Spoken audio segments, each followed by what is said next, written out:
Tunamaliza siku ya leo na kisha mafunzo tunaenda kuomba. Mais nous devons savoir que c'est très important que l'église soit basée sur les enseignements. Tujue kwamba ni muhimu sana kwamba kanisa liweze kuwa na mishingo ya. Parce que nous voyons combien est-ce que les gens sont en train de se perdre dans la foi à cause du manque de la connaissance. Tunaona namna gani watu wao wakipotea ajili ya kuweza kukosa ujuzi. Voilà pourquoi nous avons le temps, nous prenons le temps d'enseigner et entre-temps nous prenons le temps de prêcher. Na ndio maana tunachukua muda wa kufunza na hapo tukihubiri. Alors comme nous l'avons déjà dit la fois passée, nous avons étudié. Aujourd'hui ne va pas protéger là-bas, je n'ai pas eu le temps vraiment de faire les PowerPoint. J'étais comme vous savez, notre frère pasteur Apalale a perdu sa mère. Je ne sais pas si vous êtes déjà informés. Alors on était obligé d'aller leur rendre visite. Na kwa leo tusishangai kwamba hatutatia mafundisho kwenye ubao ajili sikuwa na muda ajili tumepata kilio kimetokea kwa ndugu yetu. Alors je n'ai pas pu vraiment faire un PowerPoint qui pourrait vraiment être projeté là-bas, mais je pense que le Saint-Esprit va nous aider. Na tuna matumaini kwamba Roho Mtakatifu ataenda kutuongoza. Oui, qu'est-ce que je disais? Nous avons, depuis 4 semaines, entamé une série d'enseignements sur connaître Dieu.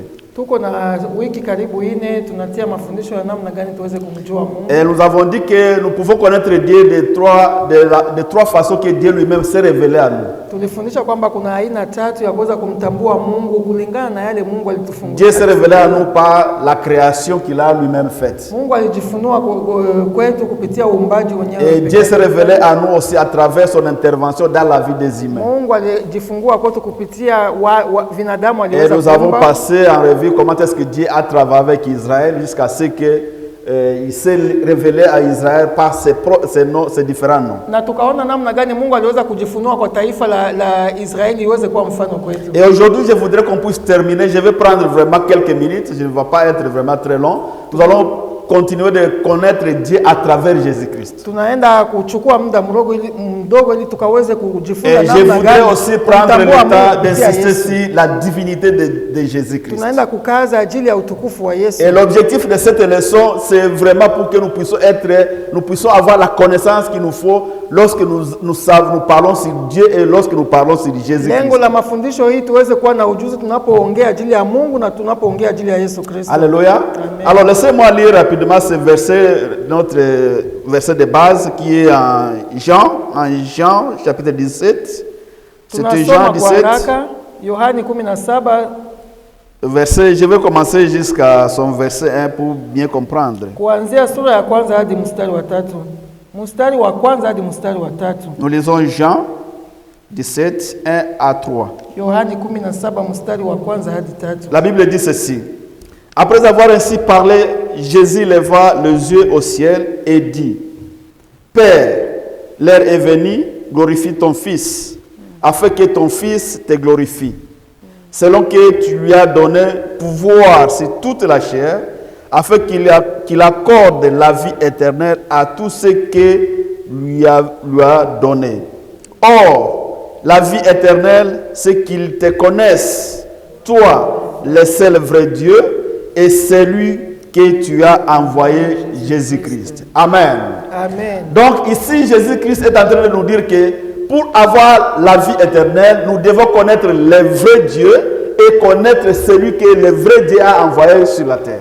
Hapa mwandishi wa neno anatuambia kwamba kwa kuweza kumtambua Mungu ni lazima tumkubali na tuweze kukubali yule aliweza kutuma hapa ulimwengu. Alors aujourd'hui, j'ai voulu qu'on puisse terminer cet enseignement par connaître qui est Jésus. Tunaenda kumalizia mafundisho yetu kuweza kumtambua Yesu Kristo. Parce qu'il y a toujours le débat qui se passe sur la vie de Jésus-Christ. Kuna watu wengi wa kuweza kutia ubishi ajili ya maisha. Il y a des gens qui croient que Jésus n'est qu'un simple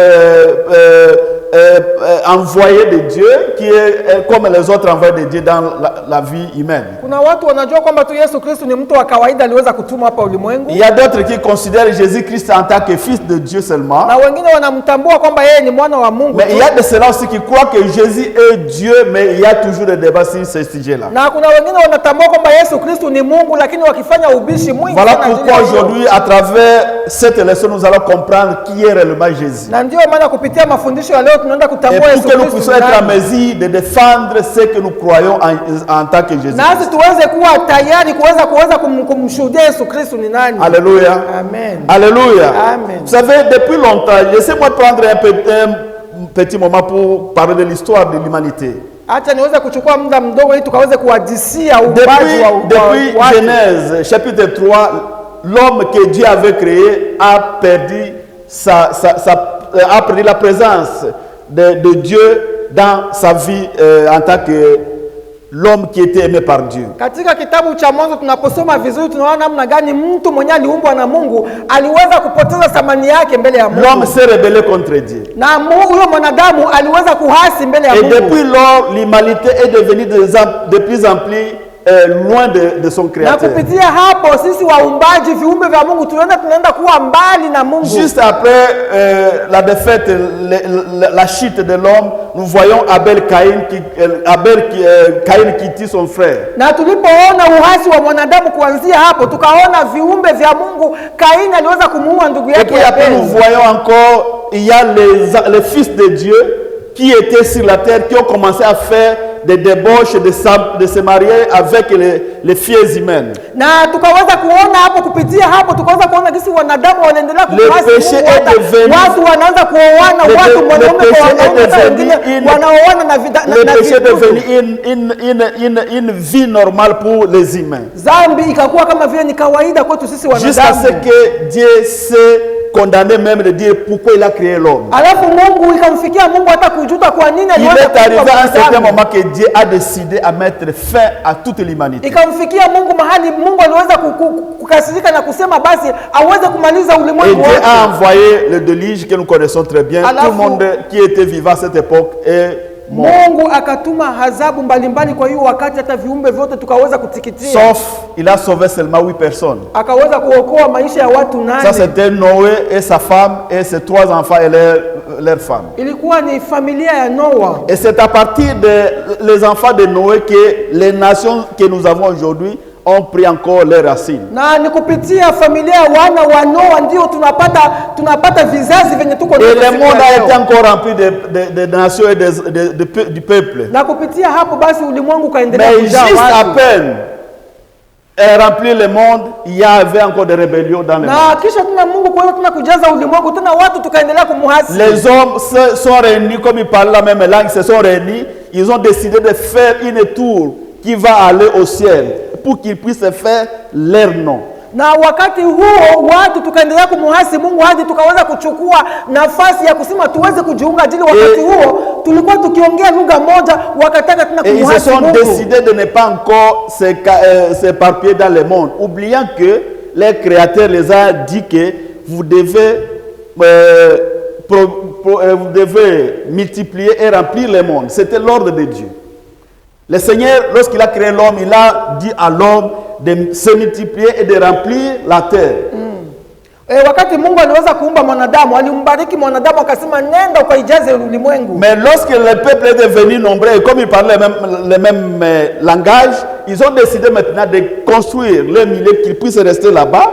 Ils n'ont pas voulu qu'ils puissent être éparpillés dans le monde. Na wakati wanadamu sasa tuliweza kuweza kukua wengi ulimwengu, Mungu alikuwa tupatia amri ya kusema tujaze, twende ulimwengu mzima tujaze ulimwengu, lakini wakajenga mlima wakasema sisi hatuondoke hapa, tunabaki hapa. Dieu a décidé de détruire la tour de Babel. Na hapo Mungu aliweza kukamata nafasi ya kusema aweze kubomoa mlima wa Babel. De s'éparpiller partout dans le monde. Na akaweza kuwasambaza ulimwengu mzima. C'est maintenant aujourd'hui nous voyons des races, nous voyons des peuples, des nations, c'est à partir de ce tour de Babel. Na hapo ndio tunaona saa hizi tunakuwa kabila nyingi, lugha nyingi, ajili ya hiyo hasira ya Mungu ajili. Dans tout cela, depuis lors, Dieu avait un plan pour sauver l'humanité. Na kupitia hiyo tu Mungu alikuwa na mpango wa kuweza kuokoa ulimwengu. A créé l'homme, il a aimé l'homme d'une manière qu'on ne peut pas se comprendre. Mungu aliumba mwanadamu na alimpenda mwanadamu kiasi hata wao fait un plan pour qu'il puisse vraiment sauver le monde, pour qu'il puisse encore revenir à lui le créateur. Akafanya mpango hata kwa hiyo kusema basi aendelee kuweza kufanya mpango wa kuweza kuokoa mwanadamu. Alléluia. Amen. Alléluia.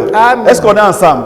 C'est maintenant que lorsque Dieu a trouvé dans le monde, il a trouvé que toutes les nations du monde étaient dehors, il ne croyait pas à un seul Dieu. Na hapo kisha Mungu kuweza kuumba hivyo, akaenda kugundua kwamba wanadamu tulikuwa hapo tuko na ile lengo na nia kuweza kumtumikia. Comme nous l'avons dit la fois passée, il y avait des gens qui croyaient aux arbres, les autres adoraient le soleil, les autres adoraient les rivières comme leur Dieu. Watu tukaanza kuabudu miungu kidogo kidogo mbalimbali. Alors Dieu voulait se montrer à l'homme, mais il ne savait vraiment où entrer parce que les hommes étaient vraiment complètement des idoles. Mungu alikuwa na mpango wa kuweza kuokoa maisha ya mwanadamu, lakini alijiuliza swali lilikuwa ni kwamba aanzie wapi ajili si wanadamu tulijipatia mpango wa kuweza kuabudu miungu. L'objectif de cette leçon c'est connaître qui est Jésus réellement.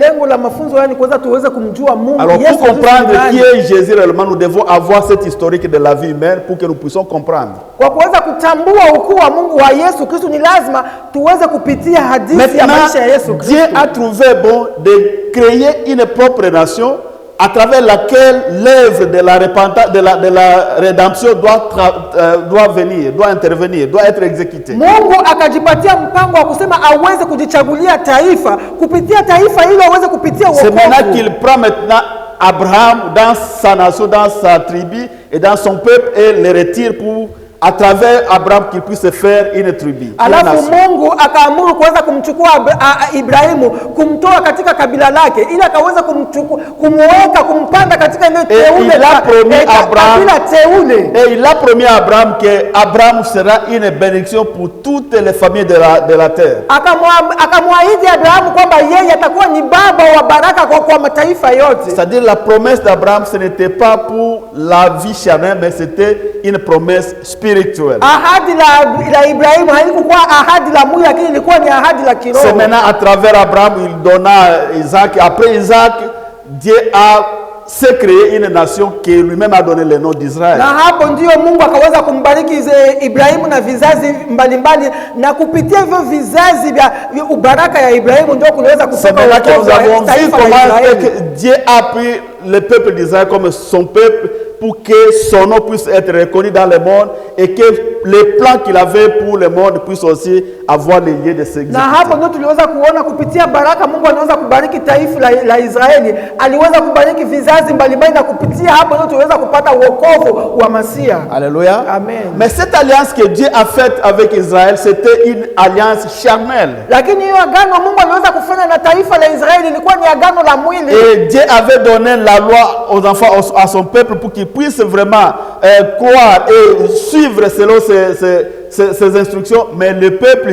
d'Israël ont échoué parce qu'ils étaient toujours dans la chair. Mungu akawapatia sheria taifa la Israeli wataweza kufuata, lakini taifa la Israeli halikuweza kufuata hiyo sheria ya Mungu. C'est ainsi que nous voyons dans le passé, nous voyons maintenant Dieu a commencé à montrer aux prophètes les choses qui devraient venir pour que la promesse qu'il avait faite à Abraham puisse s'exécuter réellement dans son aspect spirituel. Na hapo ndio Mungu aliweza kujionekanisha kwa manabii mbalimbali ili ahadi lake liweze kutimia na kuweza kuonekana. Voilà pourquoi nous allons lire vraiment dans Isaïe 6. Nous voyons ce que les prophètes à cette époque-là ont commencé à parler pour la venue de Jésus-Christ. Tusome sasa kitabu cha Isaya ili tukaweze kuona namna gani ni mambo gani manabii walianza kutabiri ajili ya ujio wa Yesu Kristo. Si vous pouvez lire avec moi Isaïe chapitre 9, nous allons lire seulement le verset 6. Tusome Isaya sura ya 9 mstari wa 6.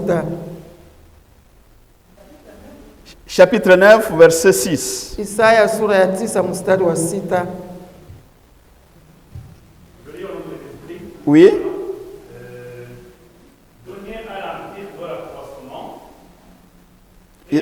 Isaïe chapitre 9 verset 6. Isaïe chapitre 9 verset 6. Car un enfant nous est né, oui.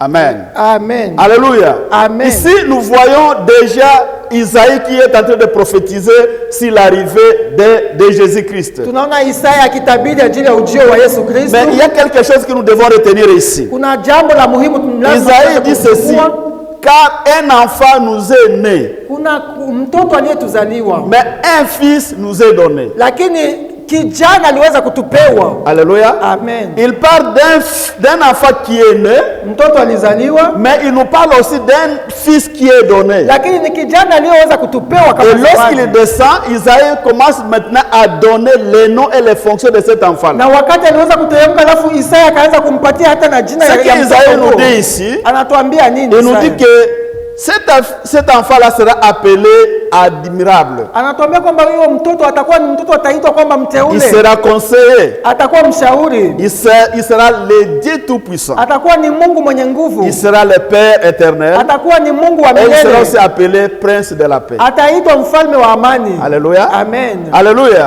Amen. Ça, ce sont des pronostics, des prophéties que Isaïe a données pour l'enfant qui devrait être né. Hiyo ilikuwa ni utabiri Isaya aliweza kupewa ajili ya mtoto Et si atakayezaliwa. nous voulons comprendre réellement Jésus, qui était Jésus, nous devons commencer par cette prophétie. Tukitaka kuweza kutambua ukuu wa Yesu Kristo, ni lazima tuweze Ici, kutambua la utabiri parole huo. nous dit, je vais vraiment prendre rapidement parce que nous n'avons pas suffisamment de temps.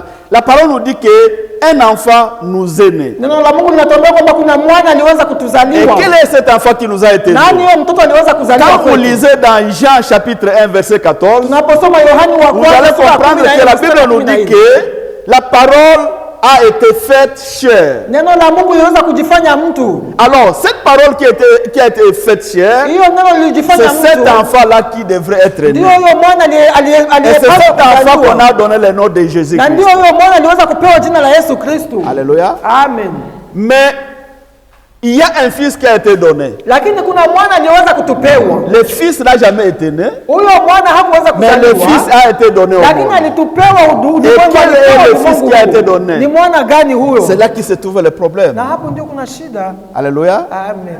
Quand on parle d'un enfant qui était né, on parle de Jésus en tant qu'humain. Tunaposema mwana aliweza kuzaliwa, tunaongea ajili ya Yesu Kristo kama mtu.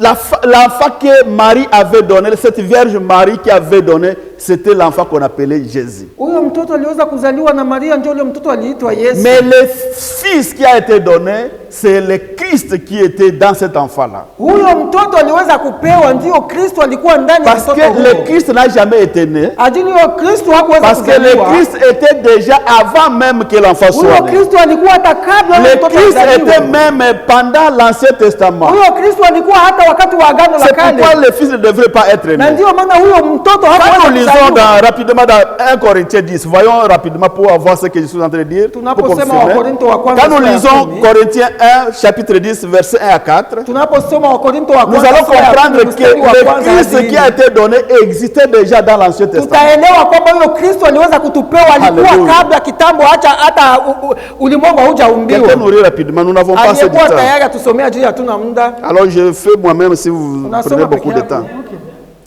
1 Corinthiens 10, 1 à 4, la Bible dit ceci. Frères, je ne veux pas que vous soyez ignorants que nos pères ont tous été sous la nuée, qu'ils ont tous passé au travers de la mer, qu'ils ont tous été baptisés à Moïse dans la nuée et dans la mer, qu'ils ont tous mangé les mêmes aliments spirituels et qu'ils ont tous bu même breuvage spirituel, car ils buvaient à ces rochers spirituels qui les suivaient et ces rochers étaient Christ.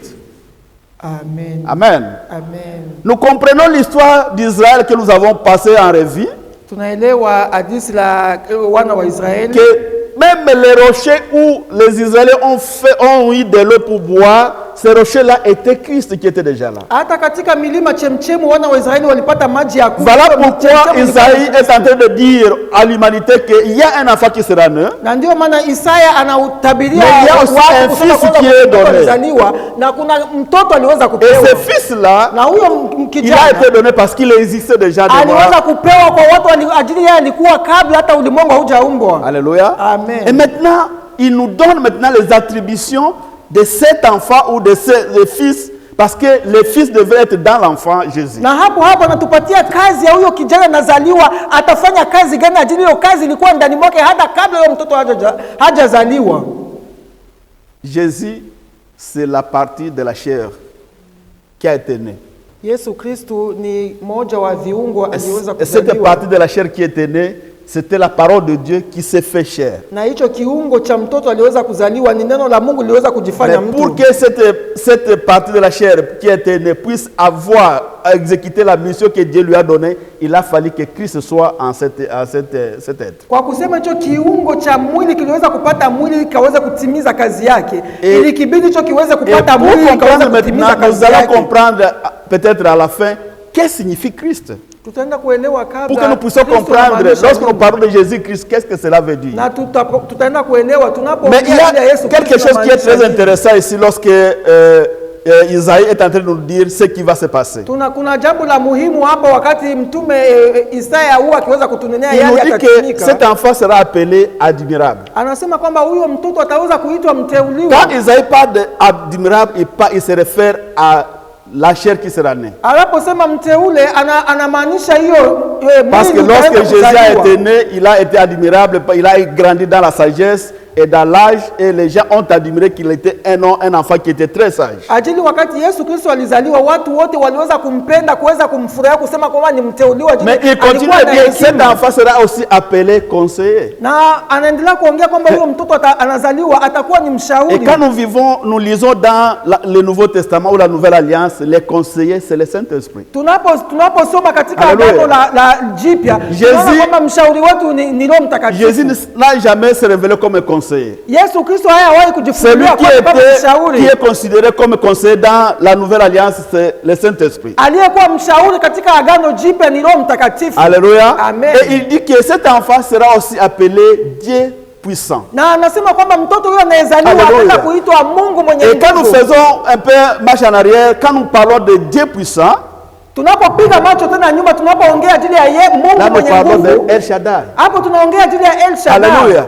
C'est-à-dire que Amen. l'enfant qui devrait être né Ajili mtoto huyo tunamwatenda kutuzaliwa, et le fils qui sera donné, huyo mtoto ataenda kupewa il a aussi kwetu. la fonction de El Shaddai. Iko na kazi kama El Shaddai. Parce que pour les Hébreux, quand tu parles de El Shaddai, tu dis Dieu puissant. Ajili ya katika Waebrania unaposema El Shaddai inamaanisha ni Mungu Vous mwenye comprenez pourquoi nguvu. nous avons commencé à enseigner les noms de Dieu dans le passé? Tutaenda kuelewa kwa nini tulianza Pour que nous kufunza puissions comprendre aujourd'hui majina qui ya est réellement Yesu Jésus Kristo, Christ. ili tuweze kutambua na kuweza kuelewa Yesu. Isaïe est en train de Kristo nous dire que cet enfant qui sera né, Isaya anaendelea kutuambia Et kwamba le fils mtoto qui sera atazaliwa donné, na huyo mtoto il atatupewa, va avoir de différentes fonctions. atakuwa na kazi Il doit mbalimbali, avoir de différentes attributions. atakuwa na majina Et l'une des mbalimbali, attributions de cet na enfant, moja wa kazi ya huyo il mtoto sera appelé Dieu puissant. ataitwa Mungu C'est-à-dire, mwenye dans d'autres nguvu. termes, il faut dire qu'il était appelé El Shaddai. Inamaanisha kwamba huyo mtoto aliweza Et kupewa il jina ne la s'est El pas seulement Shaddai. limité là-bas, Na sio hayo tu, il dit que cet enfant, anasema il mwana sera aussi huyo appelé Père éternel. ataitwa baba wa milele. Quand nous parlons de Père éternel, Tunapoongea jina ya quand baba wa nous parlons de milele, El Elam, tunasema Olam, kwamba ni El Elam. c'est El Elam qui est le Père Ni éternel. El Elam ndio Et baba wa l'enfant milele. continuera aussi à être appelé Prince de la paix. Mtoto yote endelea kuitwa kwamba Et quand yeye nous ni parlons baba de mwenye prince de la amani. paix, Tunapoongea Là, nous baba wa parlons de amani, Jéhovah Shalom. tunaongelea ajili ya Alors, Jehova qui est cet Shalom. enfant qui sera Ni né? mtoto gani huyo Ce n'est pas un atazaliwa? enfant comme les autres. Haiko mwana wa Mais il est kawaida, à la fois la chair, lakini yeye mara Mais moja il est à la fois divin. mwenye alichukua mwili wa Hallelujah. mtu na iko na utukufu. Alléluia. Amen. Alléluia. Amen. Aujourd'hui, nous allons connaître réellement qui est Jésus. Tunaenda kumtambua Yesu Kristo Laissez-moi nani. prendre peut-être le temps d'expliquer peut-être le nom de Jésus. Qu'est-ce Acha que signifie Jésus? tuchukue muda wa kuweza kutafakari jina Le la nom Yesu de Jésus Kristo. en hébreu signifie Yeshua. Jina la Yesu Kristo katika Kiebrania inasema Joshua. On peut dire aussi Yeshua, ça se passe aussi même dans le grec parce qu'il y avait quand même presque des similarités. Hiyo jina ya Joshua ilikuwa inatumiwa hata katika Et en français, nous ndimi pouvons dire, ya En Kiebrania français, hata cela katika signifie Israeli. le Seigneur sauve. Inamaanisha kwamba Yesu Quand nous Kristo parlons de anaokoa. Yeshua, en langue hébraïque, nous parlons de le Seigneur sauve. Inamaanisha Yesu anaokoa. Mungu Quand vous lisez dans anaokoa. Matthieu 1, 20 à 21, Tunaposoma kitabu cha Mathayo vous verrez que la Bible nous dit que cet enfant qui sera né, neno la Mungu linatuambia kwamba on lui mtoto atazaliwa, donnera le nom de Jésus-Christ. watampatia jina la Yesu Car Kristo. c'est lui qui sauvera son peuple de ses péchés. Ajili ni yeye ataenda kuokoa taifa lake kuwatoa kwenye dhambi. Alléluia. Amen.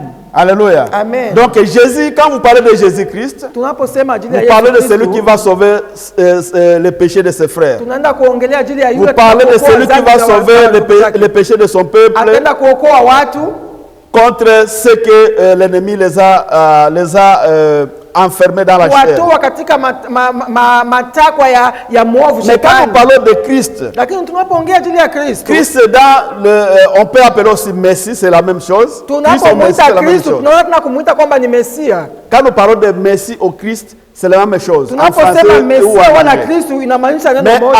en grec, Christ signifie Christos. Lakini katika Kigreki nasema ni Christos. Et en langue hébraïque, Christ signifie Mashiach. Kwa Kiebrania inamaanisha Masha. Alléluia. Amen. Alors, Mashiach, Christos signifie Messie ou Christ. Hayo majina yote inamaanisha tu kwamba ni Yesu Mais qu'est-ce Kristo. que cela signifie alors? Qu'est-ce qu'on peut Inamaanisha définir? nini? Cela montre un ouin. Inaonyesha kwamba ni Ou mpakaliwa. anointed. J'aime beaucoup l'anglais, c'est un peu explicite. Anointed one. Inaonyesha kwamba ni C'est quelqu'un aliyekwenda à qui kupakwa. on a donné mpakaliwa mafuta. Nilisema mpakwa. Mpakaliwa mafuta en Swahili. Oui, donc c'est quelqu'un qu'on a ouin pour faire un service. Ni mtu aliweza kupakwa Nous mafuta avons ili parlé la aweze fois kufanya passée kazi dans les fulani. enseignements, nous avons parlé qu'à l'époque, il y avait les rois et les prophètes qu'on pourrait oindre comme des serviteurs de Dieu. Zamani hapo tuliongea kwamba zamani kale ilikuwa ni Alors, wafalme na profeti wanabii ndio walikuwa wakipaka C'était mafuta. les gens qui étaient ouais, pour faire le service de Dieu. Ndio watu walikuwa wakipaka mafuta kwa Alors, kufanya quand kazi ya nous Mungu. parlons de Christ, Tunapoongelea ajili ya nous Kristo, parlons aussi de l'onction. tunapaka ajili ya upako. C'est le pouvoir. Hiyo ni nguvu. Parce que quand tu reçois une onction, tu reçois un pouvoir. Unapopakaliwa mafuta ni kusema kwamba unapewa nguvu fulani. Alléluia. Amen. Donc il a fallu que Jésus puisse être Christ pour qu'il puisse exécuter la mission qu'il a eue. Ilimbidi Yesu Kristu aweze kupakwa, aweze kuwa Kristu ili kuweza kutenda kazi. Alléluia. Amen. Alléluia. Amen. Donc Jésus, c'est le nom, mais Christ, c'est un attribut ou une attribution. Yesu ni jina, lakini Kristu ilikuwa kama vile ni kazi walimpa. Christ, c'est une fonction. Kristu ni kama kazi unapewa. Alléluia. Amen. Alors, qu'est-ce que nous voulons comprendre par là? Tunaelewa nini? Qu'est-ce que nous voulons dire par là? Tunasema nini Pourquoi il y hapa? avait besoin de tous ces chemins-là? Pourquoi Dieu a voulu que nous puissions avoir toutes ces manigances pour que nous puissions arriver Kwa nini au salut? Mungu alitaka kuweza kutupitisha katika hayo yote ili tukaweze kuelewa kazi ya Yesu? Comme je vous ai dit, Dieu nous a aimés depuis le début du monde. Mungu alitupenda Depuis qu'il a kuanzia créé le mwanzo monde, wa uumbaji wa Il avait ulimwengu. une considération très énorme sur l'homme. Alikuwa na thamani ajili Et ya lorsque Dieu a mwanadamu. trouvé que l'homme a été déchu Na aliweza et kuona que mwanadamu aliweza l'homme kumuhasi, est devenu dans la rébellion, akaweza kumuhasi. Dieu a fait tout ce qu'il peut faire pour sauver l'homme. Mungu alifanya yale yote awezayo C'est ili pourquoi nous kuweza voyons dans la kuokoa pratique de mwanadamu. l'Ancien Na Testament, ndio maana tunaona katika les gens ont fait kipande beaucoup cha de choses, de sacrifices Agano pour avoir, la kale, pour que leurs péchés puissent être ôtés, watu waliweza kutoa sadaka mbalimbali kwa maondoleo ya pour dhambi que leurs zao péchés puissent être ili pardonnés. dhambi zao Mais ziweze cela n'a pas suffi kusamehewa. vraiment que Lakini Dieu hiyo puisse considérer le haikutosha ili Mungu sacrifice. akaweze kupata Voilà pourquoi thamani. Dieu a préparé qu'il puisse avoir quelqu'un qui va être un sacrifice Na ndio maana pour Mungu le anataka monde kutayarisha entier, atakayeweza et kuwa une kama fois vile pour toutes. sadaka, aweze kuokoa ulimwengu mzima tena mara moja tu. Alléluia. Amen. Et ce sacrifice-là devrait être un sacrifice parfait. Na ndio hiyo sadaka ilipaswa kuwa ni sadaka Et le sang takatifu. qui devrait couler devrait être le sang d'un être parfait qui pourrait être le sacrifice pour tout le monde. Damu yenyewe iliweza kumwagika, ilipaswa kuwa ni damu takatifu ili kaweze kuwa matoleo ya kila mtu. C'est pourquoi il a fallu que Dieu lui-même puisse faire sa parole devenir chair afin qu'il puisse avoir les sacrifices pour le pardon de péché. Ilimbidi Mungu mwenyewe aweze kufanya neno lake liweze kuwa mtu kwa maendeleo ya dhambi zetu. Alléluia. Amen. Alléluia. Amen. Mais aussi, parce que Dieu ne pourrait pas venir seulement comme Dieu en étant un esprit, il a fallu qu'il puisse avoir un corps. Mungu haingelimbidi tu Mungu aweze kuja kama vile roho, ilimbidi Mungu aweze kuchukua mwili ili akaweze Comme nous l'avons kutujongelea. toujours dit, il n'y a pas un être spirituel qui peut opérer sur la terre sans qu'il y ait un corps. Tunahubiri hii mara nyingi kwamba hakuna kiumbe chochote kinaweza kutoka mbinguni kiweze kuja kufanya kazi hapa ulimwengu Que ce soit bila les kuweza esprits kuchukua mauvais, mwili. que ce soit l'esprit de Dieu, il faut qu'il y ait un corps parce que c'est nous qui avons l'autorité sur la terre. Ajili hakuna roho yoyote, iwe ni roho mbaya, iwe ni roho ya Mungu, inaweza kuja kutenda kazi hapa ulimwengu bila kuchukua mwili. Dieu ne devrait pas venir avec, par esprit pour sauver le monde. Il a fallu qu'il y ait un corps sur lequel il va passer pour venir sauver le monde. Mungu hangelikuja hapa ulimwengu kiroho, ilimbidi aweze kuchukua mwili, avae mwili kuweza kutuokoa sisi. C'est pourquoi l'église est appelée le corps de Christ. Na ndio maana kanisa leo linaitwa mwili wa Kristo. Parce que le Christ a besoin de vos corps pour qu'il puisse opérer sur la terre. Ajili Kristo iko na shida ya miili yetu ili aweze kuweza kutenda kazi hapa ulimwengu. Donc même les esprits mauvais, ils ne peuvent pas opérer sur la terre sans qu'il y ait un corps. Hata roho za shetani haziwezi kuja kufanya kazi hapa ulimwengu bila kuvikwa. Vous voyez les gens entrent dans des maisons de louanges, de tout ça, parce qu'ils ont fait des alliances avec les ennemis, avec les démons, pour qu'ils puissent utiliser leur corps pour envahir la terre. Na ndio maana unapata watu wengi wao wakiweza kupita wala roho mbaya zinaingia katika mwili ya wanadamu. C'est pourquoi nous avons l'autorité de les chasser sur la terre. Parce que lorsqu'ils habitent ici, ils sont illégaux et nous avons le pouvoir de les chasser. Haziwezi kukuja hapa kuweza kutenda kazi bila kufanya mwili ajili Saint-Esprit. Na tuko na nguvu ya kuzifukuza zitoke. Aussi le Saint-Esprit a besoin de toi. Sans toi le Saint-Esprit ne peut pas opérer dans le monde. Na ndio maana Roho Mtakatifu anahitaji mwili wako ajili bila mwili wako Roho Mtakatifu nous sommes obligés de donner nos corps pour que ça soit un sacrifice agréable à Dieu, pour que Dieu lui-même puisse travailler sur la terre. Basi ndio maana inatubidi sisi kuweza kupana mili yetu iweze kuwa ni sadaka takatifu ili tuweze kupatia nafasi Mungu. C'était exactement la raison qui a fait que Dieu puisse faire sa parole devenir la chair. Na hiyo ndio iliweza kumfanya Mungu aweze kutoa neno lake livae mwili. Pour que Christ puisse entrer dans cette chair. Ili Kristo aweze kuvaa mwili wetu. Avoir l'autorisation d'œuvrer sur la terre. Na aweze kupata fursa ya kuweza kufanya kazi hapa ulimwengu. Mais en réalité ce Christ-là, lakini kweli ni kwamba c'était une onction. Ilikuwa ni upako. C'était une fonction. Ilikuwa ni kazi. Mais cette personne-là de Jésus-Christ, c'était encore aussi la parole de Dieu. C'est-à-dire que Jésus n'est pas ce que nous pensons qu'il est. Quand nous voyons dans tout ce qu'il a fait, nous allons comprendre que Jésus n'est pas celui que nous pensons. Par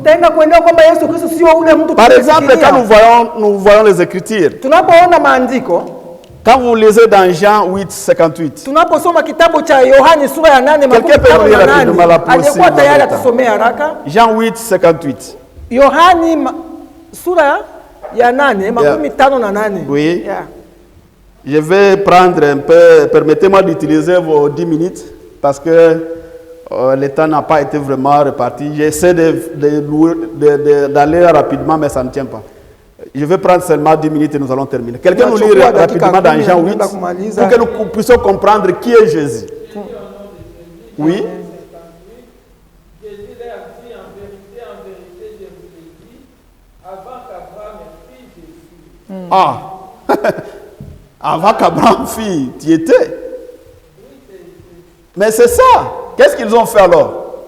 Et elle a reçu une pluie de pierre pour lui. Ils devaient jeter les pierres sur lui. Parce que c'était vraiment dans les oreilles de oh mon Dieu, permettez-moi, je ne sais pas si je peux rester toujours ici. Dans leurs oreilles, c'était vraiment un blasphème. Parce que Jésus est en train de dire exactement ce que Dieu a dit à Moïse lorsqu'il était entré, il lui a donné la mission de sauver Israël. Qu'est-ce que Jésus dit à lui? Il lui a dit, je suis celui qui suis. Et c'est exactement que Jésus est en train de dire à ces gens, que je suis.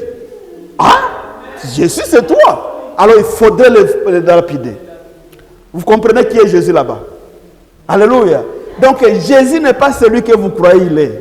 Wanadamu walianza kumshambulia Yesu Kristo ajili Yesu Kristo alianza kuambia yale iliweza kutabiriwa katika agano la kale. Jésus n'est pas celui que vous comprenez. Alafu wakati Yesu Kristo aliwaambia mimi ndiye, watu wakashangaa. Na hapo wasema kwani huyu ndo anakuwa, ilikuwa kama vile wana kublaspheme inasema nini kwa oh mon Dieu. Blasphème, how do you say that in Swahili? Neno linatoweka blaspheme, kumzihaki. Kuziaki. Voilà. C'est kuziaki. Aliwazihaki. Yeah. Alléluia. Amen. Quand vous lisez aussi dans Jean 10, 11, Tunaposoma kitabu kia Yohani sura ya 10:11. Jésus dit ceci, Yesu Kristo je anasema suis hivi. le bon berger. Anasema mimi ni mchungaji mwema. Le bon berger, Mchungaji mwema wewe. le bon berger c'est Dieu. Mchungaji mwema Parce ni que Mungu. quand il dit Jésus, le bon berger, Unaposema tu es en train de mchungaji mwema, dire Jéhovah Roy. unakuwa ukisema Jehova Roy. Donc Jésus s'est proclamé en tant que Jéhovah Roy devant Yesu la Kristo aliweza kujitambulisha Et là, kwa c'est- kusema yeye ni là, c'est Jehova poser des Jireh. problèmes. Na hiyo ikakuwa Mais qui est réellement Jésus? Kwani Yesu Kristo ni Il nani? dit dans Tite 2, Anasema 13, katika kitabu cha Tito Quelqu'un nous dit rapidement 13 cela. aliyekuwa tayari atusomee. en comprenant ce que Jésus dit dans Tite, comment est-ce qu'on l'appelle dans Tite? Tunapoelewa yale maandiko katika kitabu cha Tito tutaelewa Yesu Qui est Kristo ni réellement nani. Jésus? Yesu Kristo ni nani? Tite 2, verset 13. Tito sura ya 2 mstari wa 13. Quel- Oui? En attendant la bienheureuse espérance et la manifestation de la gloire. Pardon. Tite, chapitre 2, verset 13. C'est ça. En attendant la bienheureuse espérance, dont mon téléphone est en train de... En attendant la bienheureuse espérance et la manifestation de la gloire du grand Dieu et de notre Sauveur Jésus-Christ. Amen. Amen. Il appelle grand Dieu notre souverain Jésus-Christ. Wanamuita kwamba Ici, yeye ni Mungu Jésus-Christ mkubwa. est appelé le grand Dieu et Anaitwa Mungu sauveur. mkubwa. Tena yeye Et quand il parle de notre grand Dieu et sauveur, Mungu il mkubwa parle de tunaongoza. El Shaddai. Wanasema ni El Parce que El Shaddai. Shaddai signifie le grand Dieu. Ajili El Shaddai ni Mungu mkubwa. Alléluia. Amen. Mais qui est réellement ce Jésus? Huyo Yesu Kristo ni nani? Quand vous lisez par exemple dans Apocalypse 1, 17, 18, Tunaposoma kitabu cha Ufunuo 17, Jésus est en 18. train de dire que je suis le premier et le dernier. Anasema yeye ni Alléluia. mwanzo na mwisho. Quand vous parlez de premier et le dernier, Tunaposema tu mwanzo na parles mwisho, de El Olam. unasema ni El C'est-à-dire que Olam. Jésus est le premier et le dernier. Yesu Kristo yeye ni Mais mwanzo qui est na réellement mwisho. ce Jésus-là? Yesu Kristo ni Il nani? nous parle dans Jean 20, 28. Anatusomea katika Il est kitabu le cha Yohana Seigneur. 12:18. Il y a un apôtre qui lui appelle mon Seigneur et mon Dieu. Kuna mhubiri mwana muita kwamba Mungu wangu na Bwana Est-ce qu'on wangu. peut lire rapidement ce verset? Tunaweza kusoma Nous hiyo avons 6 andiko minutes, nous haraka, avons tunabakia na terminé. dakika 6. Jean 20, 28. Yohani 12:28. Jean 8, 28. Yohani 8:28. Oui. Yohani 8:28. Thomas lui répondit, mon Seigneur et mon Dieu. Et qu'est-ce que Jésus a dit? Bwana Est-ce wangu qu'il a na Mungu refusé? wangu. Yesu Kristo alikataa Parce que tu m'as vu Parce que tu m'as vu que Jésus ton Seigneur et ton Dieu. ajili uliona ndio nanihita hivyo. Et ceux qui vont croire et qui ne m'ont pas vu. Amen. Heri wale C'est-à-dire wote nous sommes wanasadiki les heureux, bila nous kuona. qui croyons que Jésus était Dieu. Sisi tuko wana wenye Alléluia. ajili Il tunamwita n'est pas celui que vous croyez Jésus. Sio ule wewe Il est le Dieu le ni créateur. Mungu muumbaji. C'est lui qui nous a sauvés. Yeye Il est le aliyetuokoa. Seigneur des seigneurs. Bwana wa Il est mabwana. le créateur. Yeye Il muumbaji. est Elohim. Yeye Elohim. Il est lui-même Yeye ni yule Adonai. yule. Il n'est pas celui que vous croyez. Adonai sio ule Alléluia. sisi tunafikiria. Alléluia. Amen. Nous pouvons aller loin Tunaweza pour kwenda connaître mbali, Dieu. ili tuweze kumtambua Quand vous Mungu. allez par exemple dans le livre de Jean 10, 30 à Tunaweza kwenda 33, kama vile kitabu cha Yohani sura là ya aussi tatu les na kumi. Israéliens devraient aussi le lapider. Parce qu'il a dit quelque chose qu'il ne faudrait pas dire. Hapo hata Waisraeli walitaka kuweza kumradiwa juu alisema mambo walikuwa wanahitaji Il a dit aseme. que moi et le Père, nous sommes un. Alisema kwamba mimi na baba tu umoja. Les gens ne pouvaient pas comprendre. Alafu Comment toi Waisraeli qui as été né hawakuelewa. ici, on te Wao voit. wamezaliwa hapo, Et puis unakuwa tu es en train de nous Mungu. dire que toi et l'Éternel, le Wewe ndio Tout-Puissant, unakuwa sema que Mungu vous wa êtes milele, un. Mungu mmoja. Cela, c'est pas impossible. Haikuwezekana Vous savez ce que kwao. les enfants d'Israël avaient entendu dans leurs Wao walikuwa oreilles? wanafikiria ndani ya Quand masikio vous yao. parlez d'un Dieu, Unaposema quand Mungu tu parles mmoja, d'Elohim en pluriel, unasema nous Elohim l'avons parlé la kwa fois wingi. passée, Tunaweza le kusema Dieu en wakati pluriel, kisha. là où les gens ont commencé à parler de Trinity, de Wakati Trinité. watu wanaanza kuongea juu ya Mais utatu quand mtakatifu. Jésus leur parlait que Jésus, moi et le Père, nous sommes Lakini Yesu un, Kristo anaanza kuambia kwamba il mimi a na baba tu simplement mmoja. dit qu'il est Elohim. Akawaambia Et les gens ne pouvaient pas comprendre un homme qui disait cela. et ils ont demandé aussi à le tuer. Hawakuelewa Mais qui hilo est na ce Dieu wakaamua réellement? wauawe. Qui est ce Mungu Jésus nani? vraiment? Huyo Yesu Kristo ni nani? Alléluia. Amen. Quand nous voyons dans 2 Corinthiens 5, 21, Tunaposoma kitabu cha Wakorintho wa pili sura ya 5 mstari wa 21. la Bible nous dit qu'il est notre justice. Neno la Mungu Alléluia. linatuambia kwamba La fois yeye passée, je ndiye haki disais yetu. que je ne suis pas juste parce que je suis juste. Alléluia. Amwezi kusema kwamba mimi Je suis niko haki juste parce que niko je haki. suis justifié. Anasema Et kwamba celui mimi qui niko m'a haki, justifié, niko c'est mtauli. Jésus-Christ de Nazareth. Anayekuwa teuliwa Il est la kwa source mteule de Yesu notre Kristo. justice. Yeye ndio Et chemchemi lorsque nous parlons de source de notre justice, tunaposema donc chemchemi ya nous haki yetu, parlons de Jéhovah Tchikenu. tunasema ni Il Yehova n'est pas Shekenu. celui que vous croyez, mes frères Haiko et yule sœurs. Mungu tunayefikiria. Jésus est Dieu. Yesu Il est le Kristo ni créateur Mungu. de ce monde. Yeye ni muumbaji Même si wa les gens ne ulimwengu. savent pas ce qu'il est Hata comme watu Dieu, hawamtambui. nous avons la grâce de connaître Sisi qui est cet homme. tuko na neema Il ya n'est pas kumtambua. seulement un homme comme vous le croyez. Haiko mtu wa kawaida. Il est le créateur du Yeye ni univers. Mungu muumbaji. Il est le Dieu Yeye ni Jéhovah Mungu Tchikenu. Jehova Shekenu. Alléluia. Amen.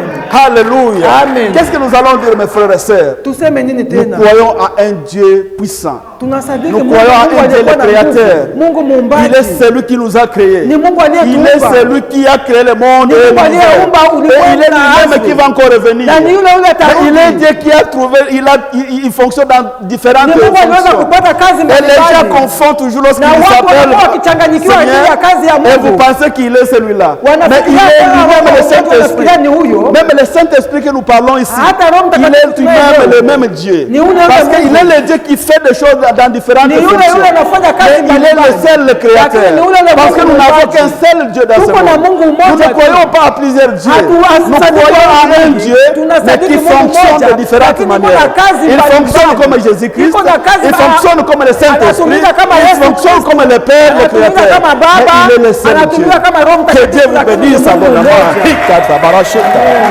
Alléluia, alléluia. Alléluia. Amen. Baraka Seigneur Jésus. Alléluia. Alléluia. Jésus. Alléluia. Il est notre Seigneur.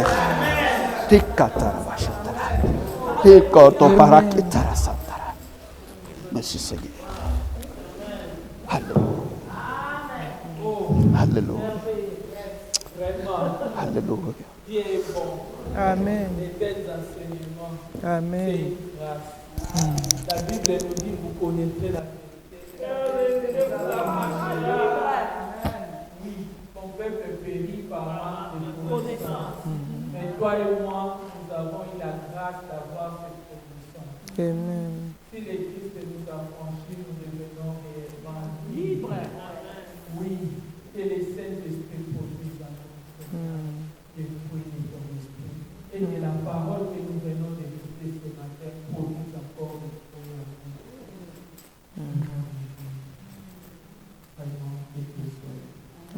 Nous allons nous lever pour dire merci à Jésus. Même si le temps est passé, nous allons dire merci à Jésus. Parce qu'il a accepté le Saint-Esprit communique, pasteur. La mission était difficile. La Bible nous dit qui pourrait ouvrir les livres et les regarder. La Bible nous dit qu'il n'y a jamais eu silence dans les cieux. Les 24 vieillards, les êtres vivants le glorifient Dieu à tout moment. Mais ce jour-là, il y a eu silence. Est-ce que personne ne voulait la mission? Personne n'avait accepté cette mission. Mais voici les lions de la tribu de Juda, les rejetons de David. Il s'est mis debout. Il a dit, papa, envoie-moi. Moi, j'accepte la mission. Il a accepté de venir. Et la parole s'est fait des chair. Aujourd'hui, nous avons eu une révélation. Il est venu comme enfant, mais il est le fils. Dieu nous a donné le fils et il est né comme un enfant. C'est une révélation. Dis merci à Jésus. Dis merci à Jésus. Ne manquez pas de mots pour l'œuvre de la croix, pour la mission qu'il a accomplie. Disons merci. Puisque si chaque fille, son iman accepté, encore prière pour Yoa, pour Dieu son diamant, il va y venir, d'abord il y a pour accepter, encore pour Yoa, mais il s'est accepté, Hamza Babu, Anna Unisan, encore pour Yoa, Sami Wame, Alba Uni, Alba Forlez, Meneman, le